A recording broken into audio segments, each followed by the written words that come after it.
तो संपूर्ण जगत का सर्वनाश हो जाएगा। जगत की रक्षा कीजिए भाग्य विधाता। मैं क्या कर सकता हूं देवराज? मैं अपनी सीमा लांघकर तो नहीं जा सकता। मैंने जगत की रचना कर दी, यही मेरी सीमा थी। जगत की रक्षा तो केवल वही विश्वाधार पद्मनाभ लक्ष्मीपति करुणा सागर भगवान विष्णु ही कर सकते हैं। और फिर ध्रुव मेरा नाम तो नहीं जप रहा है कि मैं उसे शांत कर दूं। त्राहिमाम त्राहिमाम त्राहिमाम त्राहिमाम। प्रणाम हे नारायण। हे लक्ष्मीपति, हे गोविंद, हे सर्वेश्वर, आपको कोटि कोटि प्रणाम। प्रणाम। हे त्रैलोकीनाथ, सृष्टि की रक्षा कीजिए, नहीं तो आपकी सृष्टि को प्रलय आने से पहले ही एक महाप्रलय नष्ट कर देगी।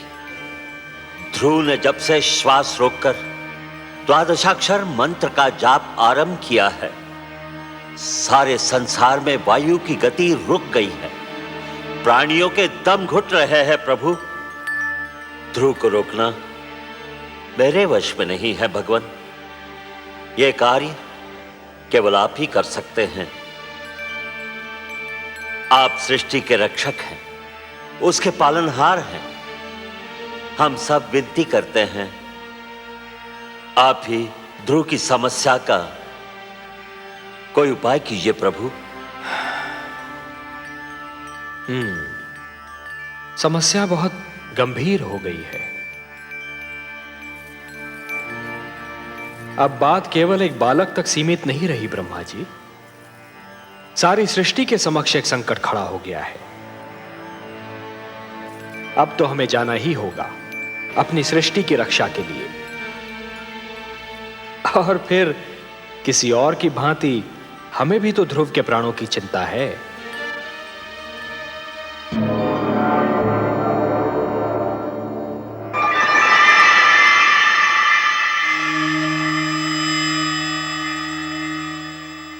वासुदेव, वासुदेव, आप कहाँ चले गए वासुदेव?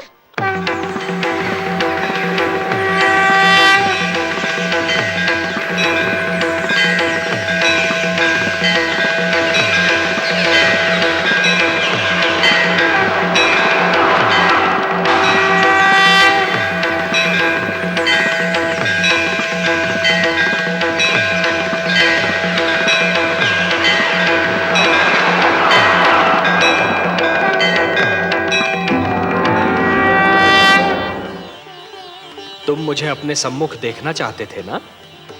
तो लो, देखो, मैं तुम्हारे नेत्रों के सामने उपस्थित हूं। तुम विजयी हुए पुत्र, तुमने मुझे जीत लिया।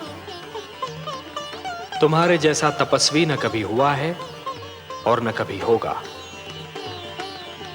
तुमने सिद्ध कर दिया कि जीव ब्रह्म का ही एक अंश है और अपनी साधना से ब्रह्म को भी धरती पर ला सकता है।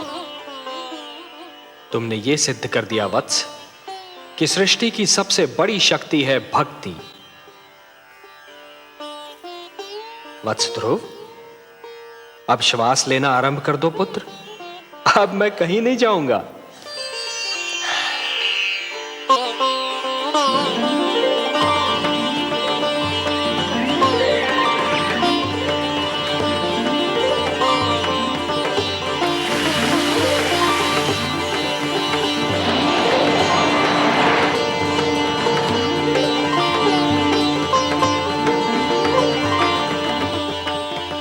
और निकट आओ वत्स,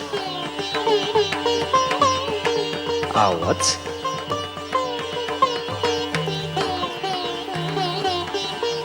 मेरी गोद में बैठ जाओ।